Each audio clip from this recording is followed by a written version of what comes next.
down the road. We're going up Highway 1, and our first vineyard we're going to be seeing is the Merridale Vineyard. It's about 40 minutes away. You're driving really well there, Georgia. Well, geez, shucks. Thanks, Suzanne.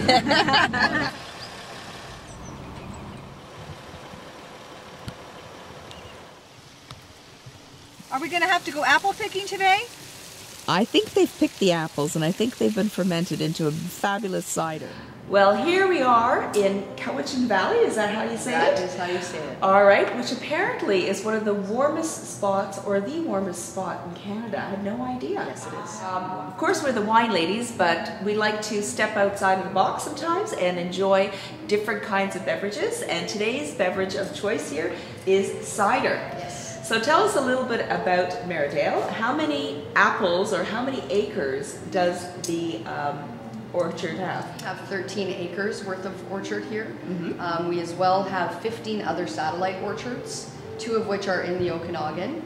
All of their trees are grafted from our trees, so they are all authentic to what we do produce here. Okay. And we have a minimum of 10 different types of cider apples, as well as 1 type of edible. We were looking at the orchard earlier. There's a little bit of greenery that's covering the branches of the apple trees. Yep. What is that, and what's that for? It's just a lichen. It's a moss that grows on the majority of any sort of fruit tree in the Cowichan Valley. It doesn't enhance the flavor. It doesn't do anything for the product. It's just the way the trees naturally grow. Well, it sure looks pretty anyways. Yes. How many years does it take to grow an apple tree before you could actually get a great glass of cider from that tree? On average, you're looking at about 5 years. You can have it as little as 2 years for some of our apples and as high as 10 years for other apples. Well, I think I'd rather wait just 2 years than 10 years to have a delicious glass of cider from Merridale. Me too. How do you make cider?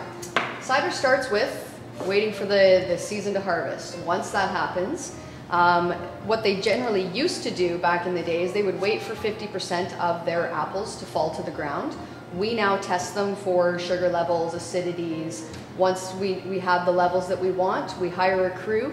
They come out, they lay tarps down in our orchard, and they shake the trees. They start shaking the trees? They do shake the trees. Oh, okay. We then have it looks like an accordion of some sort, but it's our press, and that's where the apples start to get compressed, and from there they move into our fermentation. We take them over into the bottling process. If they're some of our types here, like the house, the married berry, and the traditional, those will only be fermented for up to 6 months, whereas our scrumpy and our sizer can be aged up to 2 years. These ciders here that comes pretty close to being like a wine. Which one is that? That would be our Cedar Normandy. This is a French still, so there is no carbonation added to this, and it is aged in oak, so it's going to have similar flavors to what a Chardonnay would, but obviously going to taste like apples and not grapes.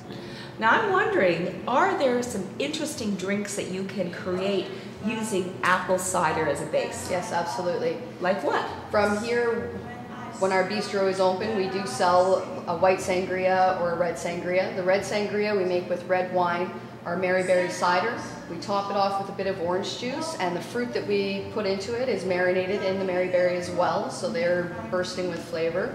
The white sangria we make from our house cider, which is a little bit sweeter, obviously with the white wine, same fruit content, and then we top it off with a white cranberry juice. You know what? I wish this was a summery, sunny day, because if it was, I would definitely order up myself a pitcher of that fabulous sangria. Thank you, Angela. You're welcome. I'm singing in the rain. I'm singing in the rain. Oh, I heard something. I thought I heard something too. Hello, we're the wine ladies. Your name's Marilyn? Yes, it's Marilyn Venturi. So I'm putting on another cap right now, doing carpentry work, etc. So basically, this is a recycled building. It's been around here for a long time. So we raised the roof on it and put windows in the back, and it's going to be a new wine shop. Yeah, exactly. It's going to be beautiful. I mean, when the vines are all in full bloom, absolutely, with big bunches of fantastic grapes growing on them, it's going to look great from here. Those are beautiful windows. Beautiful though, because we've got local artisans that are doing the wood work in here. So we had to wait until they found a beautiful piece of maple for the countertop. It's 3 inches thick and a gorgeous little bit shaped countertop. I love. Yeah, these are hand painted by local artists. So that's a series of wildflowers that are on our property. Beautiful. It's a dandelion. Yes, so that's the latest in the wildflower series. All kinds of flowers are flowers in Victoria, right? Well, we have to think of dandelions as wildflowers because we have no other choice. As an organic vineyard that just has to put up with these volunteer plants. I tell you, we've been eating them. They are so delicious at this time of year. So they're a dandelions? Oh, the dandelions, they're a huge part of our diet at this time of year. Are they? Oh, yeah, when they're young like this, my husband's from Italy, from Modena, and so bitter greens are, we just love them. Yes. At this time of year, they're not so bitter. So Michelle also, with her partner, has a business that they raise falcons, and so she was up at the early hours of the morning doing artificial insemination with the birds and all of that sort of stuff. With the what? Wait a second. Wow, What? the falcons. Falcons. No. Yes. It's better when it's your own, but... It actually ties in too because if rabbits get in, we have the place sort of rabbit proof. But of course, when the gates open or if customers leave, We close the gate. Oh, well, yeah, but when we're open to the public, we have to leave it open. Yes. Because we don't have the fancy electric gate yet. Right. But when the rabbits get in, and of course, they'll wreak havoc with pruning in a not so efficient way. Right. Eating grapes and things, eating holes in the bird netting at that time of year. So it's wonderful. Michelle and Ben can bring a hawk or one of their birds and just with a leather glove and the hood and the rest of it comes off and these things go up in the air and then wham, go and get it and right into the freezer that rabbit goes. Right. So I think we're just about to enjoy your baby is the way you talk with such passion and enthusiasm about the vineyards and your wines here. This is definitely your baby. It is. Well, have a sip and you tell me what you think. Oh, okay.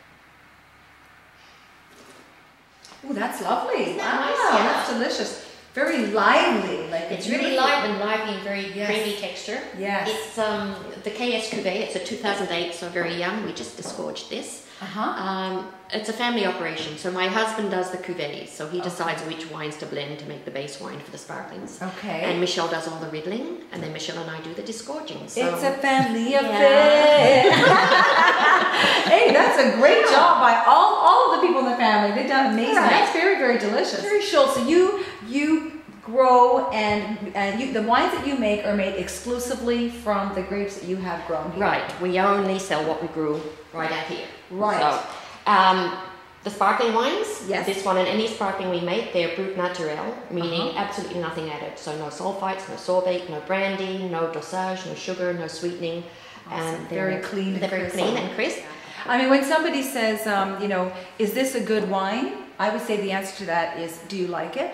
Yes. And if you do, then it's a good wine. And if you don't, I don't care if it got a I love 98 this woman. points, right?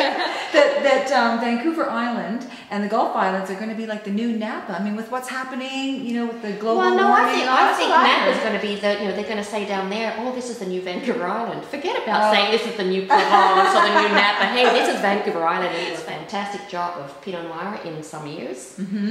With climate change, it's a little touchy with the late springs and things like that. Right. But absolutely stunning Pinot Noirs can come out of this region. Yes. My favorites in the world.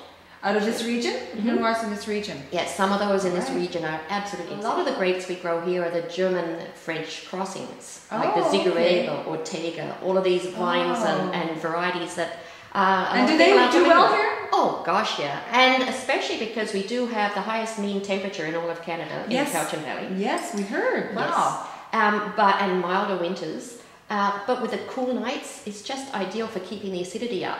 So these earlier varieties that can be quite flabby when they're grown in hot regions, man, they make absolutely stunning wines here. Different style, a lighter style, fruitier style, but absolutely perfect with the locals. Well, you know what? When something doesn't come so easily to you, you have to build character, and I think that's true for the vines as well. Yes, you'll find it in both the vines and the winemakers here, let me tell you. If you're coming to visit Vancouver Island, go around and visit the wineries and ask the winemakers what they like to drink of their own wines. Yes. And especially ask for varieties that you're not familiar with. You say, try it. Because don't you want to taste somebody's passion? Yes. So stick around, Marilyn, because this is absolutely wonderful. And I think we're going to probably get to taste a couple of other of the wines, maybe a little bit. But for now, let's have a toast. Cheers. to an incredible that crown. Isn't that sparkling beautiful? wine. It is absolutely gorgeous. Cheers.